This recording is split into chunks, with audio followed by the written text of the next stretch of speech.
مجھے ذاتی طور پہ بہت برا لگا, دکھ ہوا. Non political, a political move تھی, نہیں بولنا چاہیے تھا اس کے اوپر. انہوں نے اپنا گند پایا ہوا, انہوں نے عزت ہون دیو. انہوں نے تو گند اس لیے ڈالا تھا کہ ہم نے جو عزت 3 سال کے اندر گوائی ہے اس کی کچھ ریکوری ہو جائے. ٹھیک ہے, تو لوگوں کو وہ بھی بے نقاب ہو گیا کہ یار یہ سارا سلسلہ جو ہے یہ وہ جو اللہ آپ کا بھلا کرے ادھر سے توجہ اٹھانے کے لیے, پنڈورا سے میں سارے نام اپنے نکل آئے ہیں نا, تو اس سے توجہ اٹھانے کے لیے یہ ڈرامہ سارے لوگ جان رہے, گراس روٹ لیول تک کر کے پتا ہو یار ڈرامہ لایا ہے انہوں نے.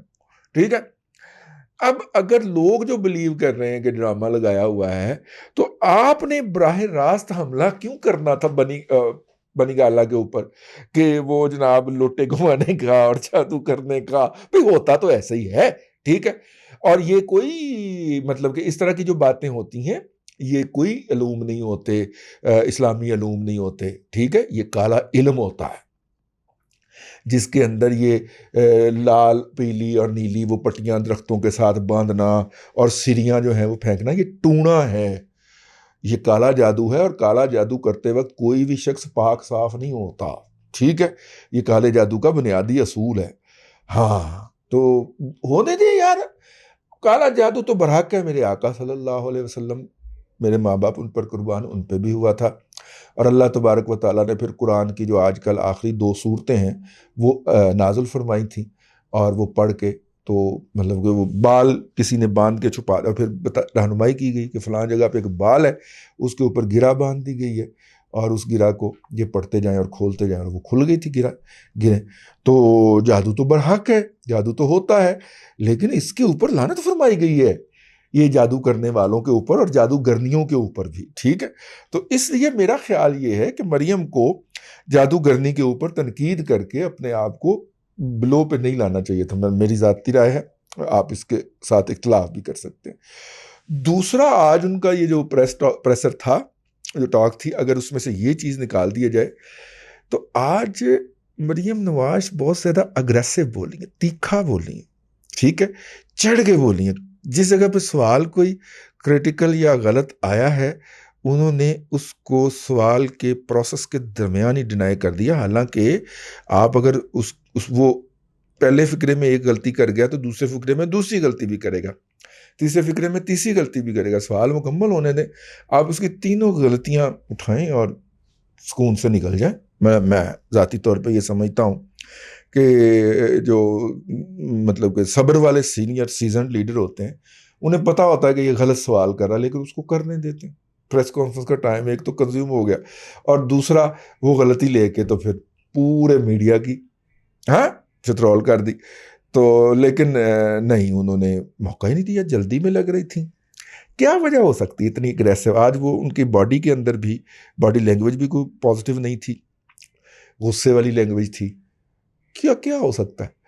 میرا خیال یہ ہے کہ کسی اور جگہ پہ میں کسی جگہ پہ کوئی رستے میں رکاوٹ آئی ہے, کوئی رابطہ کسی جگہ پہ تھا اس میں تعطل آ گیا ہے, کیا ہوا ہے.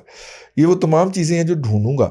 لیکن آج خلاف توقع وہ جو ریلیکس ہوتا ہے, کیبنٹ ساری وہی تھی ان کے ارد گرد جو روایتی طور پہ ہوتی ہے, کوئی نئی باڈی نہیں تھی, کوئی مطلب کہ ایڈ ہوئی ہوتی اس کے اندر.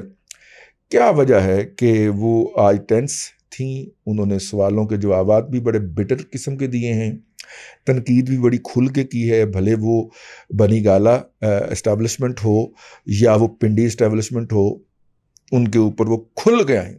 اور اگر وہ کھل کے آئی ہیں تو اس کا مطلب یہ ہے کہ وہ پھر بات جو ہے 2 باتیں ہو سکتی ہیں.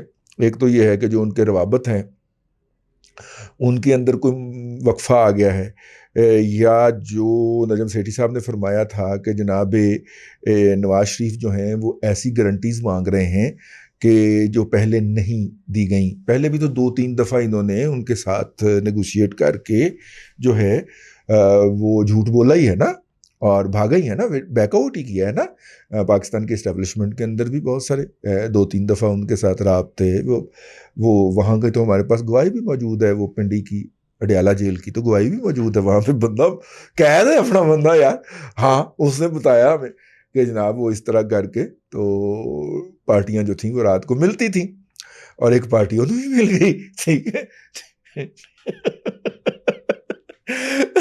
ایک پارٹی اسے بھی مل گئی اور وعدہ بھی کر کے گئی کہ جناب آپ اتنی دیر میں باہر ہوں گے. پتہ نہیں ہمارا یار باہر آیا کہ نہیں آیا.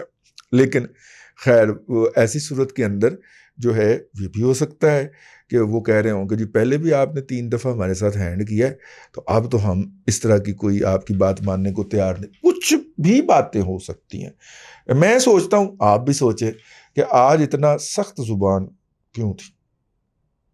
اللہ آپ کو آسانیاں عطا کرے اور آسانیاں خلق خدا میں تقسیم کرنے کی توفیق عطا کرے.